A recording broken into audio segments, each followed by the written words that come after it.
Hey guys, எல்லோருக்கும் வணக்கம். எப்பவுமே சந்தோஷமாக இருக்க வாழ்க்கையில் தொடர்ந்து முயற்சி செஞ்சுக்கிட்டே இருங்க. நன்றி. இன்றைக்கி நம்ம பார்க்க போகிற ஒரு பதிவு என்னென்னா, நான் சித்த மருத்துவத்தில் அகத்தியருடைய ஒரு பாடலை ஒன்று படித்தேன். ஸோ அந்த பாடலில் ரொம்ப அற்புதமான ஒரு விஷயத்தை பற்றி சொல்லப்பட்டிருக்கு. ஸோ அதை பற்றி தான் இன்றைக்கி நம்ம பார்க்க போகிறோம். அது என்னென்னா, அந்த பாடலில் ஃபஸ்ட்டு நம்ம பார்க்கலாம். கேளு நீ கெற்பந்தன் வாழ்வதற்கு கெடியான நன்னாங்கல்லி வேறு ஆல வேரை இறைத்து புனைக்காய் போல ஆவின் வெண்ணெய் பாக்களவு கலந்து நீ குளித்த முதல் 3 நாளும் நினைவாகத்தான் இருந்த கொப்பமுண்டாம் கோலரவே 10 புலிப்புகையும் கொல்லாம லாவின் பால் சோறு முன்னே அப்படின்னு அகத்தியர் தன்னுடைய பாடலில் எழுதியிருக்கிறார். இதுக்கு என்ன அர்த்தம் அப்படின்னா, ஒரு குழந்தை பேர், குழந்தை இல்லாதவர்கள் இது நீங்கள் செய்தீங்க அப்படின்னா கண்டிப்பாக அற்புதமான விஷயங்கள் நடக்கும் அப்படின்னு சொல்கிறாரு. இது என்ன அகத்தியருடைய பாடல்? அகத்தியருடைய வைத்தியம் 600 என்ற நூலில் சொல்லப்பட்டிருக்கு. தாய்மை ஒரு பெண்ணை பூர்ணத்துவமாக்குது என்கிற நம்பிக்கை நமது சமூகத்தில் எப்பவுமே இருந்துட்டு இருக்கு. திருமணம் ஆன ஒவ்வொரு பெண்ணும் அவங்களுடைய சுற்றி இருக்கக்கூடிய சூழ்நிலை எல்லாமே எது மெயினாக சொல்லுவாங்கன்னா, தாய்மை அடைதலை அவருடன் எல்லாரும் எதிர்பார்த்துட்ருப்பாங்க. என்ன விசேஷம் அப்படின்னு சொல்லி. ஒருவேளை அது அந்த பெண்ணிற்கு இந்த தாய்மை அல்லது அந்த கருவுறுத்தல் தாமதமானால் இந்த சமூகம் ஈவரக்கமே இல்லாமல் தப்பாக பேச ஆரம்பிச்சிடும். மலடின்னு சொல்லும், என்னென்னமோ பேச ஆரம்பிச்சிடும். பைத்தியக்காரனுங்க, வேறு வேலை வெட்டி இல்லைவங்களுக்கு. அதனால் அவங்க என்ன ஆவாங்கன்னா, உளவியல் ரீதியாக பாதிக்கப்படுவாங்க. ஆனால் இப்போ இருக்க காலகட்டத்தில் கொஞ்சம் கொஞ்சமாக குறைஞ்சிருக்கு.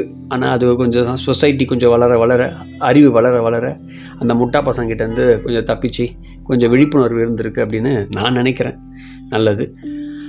அதுக்கு அலோபதியில் பல தீர்வு இருக்குது. ஏன்னா நிறைய தீர்வுகள் இருக்குது, ஆனால் செலவு ஜாஸ்தியாக இருக்கும். நிறைய தீர்வுகள் இருக்குது. ஆனால் நம்முடைய சித்தர்கள் அது ரொம்ப அழகாக தன்னுடைய பாடலில் சொல்லியிருக்காங்க. அதை நம்ம செஞ்சும் பார்க்கலாம். ஆனால் என்னை பொறுத்த வரைக்கும் இந்த பாடலுக்கு அர்த்தத்தை சொல்லிவிட்டு அதுக்கப்புறம் என்னுடைய சஜஷனும் நான் உங்களுக்கு சொல்கிறேன்.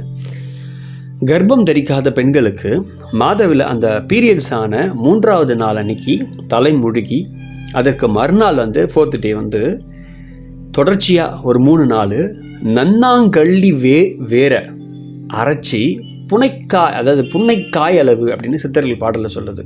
அந்த சின்ன ஒரு கொஞ்சம் தான் ஓரளவு எடுத்து அதை பசும்பாலில் வெண்ணெயிட கொஞ்சம் கலந்து இல்லறத்தில் ஈடுபடுறதுக்கு முன்னாடி அதை சாப்பிடணும் அப்படின்னு சொல்கிறாங்க. இதை பத்தியமாக இந்த மருந்து எடுக்கும் போது 3 நாட்களுக்கு புளி அதை கொஞ்சம் ஒதுக்கி வைக்கிறது நல்லது. சாப்பாடில் கொஞ்சம் பசும்பால் விட்டு சாப்பிட்றது நல்லது அப்படின்னு சொல்லி நம்முடைய அகத்தியர் அவர்கள் சொல்கிறாங்க. சரி, நல்லது. ஆனால் இது தேவை இருக்கிறவங்க என்னை பொறுத்த வரைக்கும் நல்ல ஒரு அற்புதமான சித்த மருத்துவர்கிட்ட போய் ஒரு ஆலோசனையை கேட்டு அதை முறைப்படி செஞ்சீங்க அப்படின்னா என்னை பொறுத்த வரைக்கும் நல்லது அப்படின்னு நான் நினைக்கிறேன். ஏன்னா சித்தர்கள் பாடல்கள் நிறைய இருக்குது. அதுக்கு சில அதாவது டெஸ்டிமோனி இல்லை, சில டைமில் அனுபவம் இருக்காது. அதுக்காக அந்த அனுபவத்துக்காக நல்ல ஒரு சித்த மருத்துவர்கிட்ட நீங்கள் போய் ஆலோசனை பெற்று அதை செஞ்சிங்கன்னா ரொம்ப ஈஸியாக உங்களுக்கான அனுபவங்கள், சீக்கிரமாக உங்களுக்கான குழந்தை பாக்கியம் உங்களுக்கு கிடைக்கும். ஸோ இதை செஞ்சு பாருங்கள். ஏன்னா நான் இதை ஆல்ரெடி ஒருத்தவங்களுக்கு சொல்லியிருக்கேன்.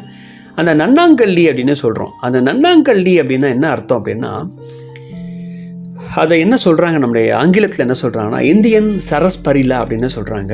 அதுக்கப்புறம் ஹெமிடிஸ்மஸ் இண்டிகஸ் அப்படின்னு சொல்கிறாங்க. அதாவது நன்னாரி வேர் அப்படின்னு சொல்கிறாங்க. அதோடைய பழைய பேர் அப்படின்னு இதை சொல்லப்பட்டிருக்கு. ஸோ இந்த வேரை தான் நம்முடைய அகத்தியர் எடுத்து பயன்படுத்த சொல்கிறாரு. ஸோ இதை நீங்களும் எடுத்து முயற்சி பண்ணி பார்க்கலாம்.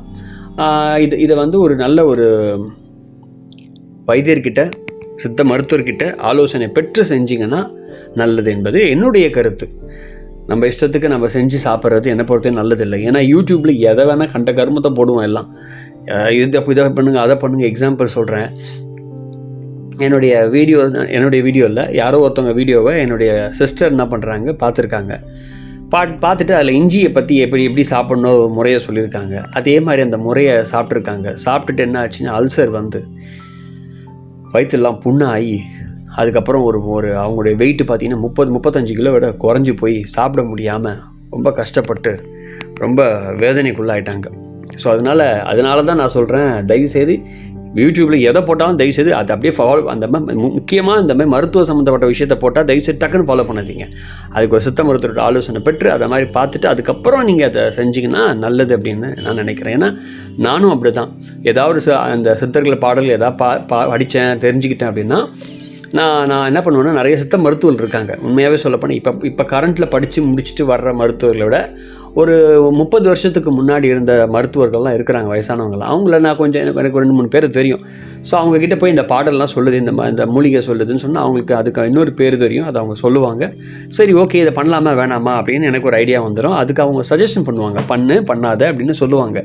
அதுக்கப்புறம் தான் நான் பண்ணி பார்ப்பேன். ஏதாவது ஒன்று இருக்குது அப்படின்னு சொல்லி நான் வந்து முதல்ல இந்த தொட்டாச்சினிங்கி அப்படின்ற ஒரு வேரை எடுத்து முயற்சி பண்ணுறதுக்கே முதல்ல வந்து ஆரம்ப கட்டத்தில் பயந்தேன். எதுக்கு அதை சாப்பிட்ணும், எதாவது ஆகிட போகுது அப்படின்னு. அதுக்கப்புறம் மருத்துவர்கிட்டலாம் கேட்டு அதுக்கப்புறம் தான் நான் வந்து அதை யூடியூப்பில் போட்டேன், நான் சாப்பிட்டேன். அதுக்கப்புறம் ரிசல்ட் எனக்கு நல்லா தெரிஞ்சதுனால தான் நான் அதை வந்து கன்ஃபார்ம் பண்ணேன். ஸோ அதனால் என்னை பொறுத்த வரைக்கும் முதல்ல எந்த மருத்துவமாக இருந்தாலும் தயவுசெய்து நல்ல சித்த மருத்துவர்கிட்ட அந்தந்த படித்தவங்க அவங்கக்கிட்ட போய் நம்ம கேட்டு தெரிஞ்சு அதுக்கப்புறம் கன்ஃபர்மேஷன் பண்ணி பண்ணுறது ரொம்ப நல்லது என்பது என்னுடைய தாழ்மையான வேண்டுகோள்.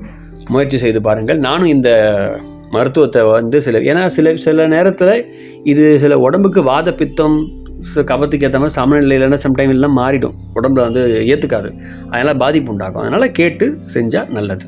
ஆனால் சித்தர்கள் பாருங்கள் எவ்வளோ விஷயம் அற்புதமான விஷயத்த சொல்லியிருக்காங்க. ஆனால் அதுக்கான விஷயங்கள் இப்போ முழுமையாக நமக்கு தெரியல. அதான் இப்போ நமக்கு இருக்கக்கூடிய விஷயம். ஸோ அலோபதியில் இருக்குது, சித்த மருத்துவத்தில் இருக்கா அப்படின்ற ஒரு கேள்வி. முயற்சி செய்து பாருங்கள். ஆர்வம் உள்ளவர்கள் தேடுங்கள், கண்டிப்பாக அதுக்கான பதில் கிடைக்கும். நன்றி. நிறைய வைத்தியர்கள் இந்த வீடியோ பார்த்தீங்கன்னா அதுக்கான விளக்கத்தையும் நீங்கள் கமெண்டில் கொடுத்தீங்கன்னா மற்றவங்களுக்கு ரொம்ப யூஸ்ஃபுல்லாக இருக்கும். இது என்னுடைய தாழ்மையான வேண்டுகோள்.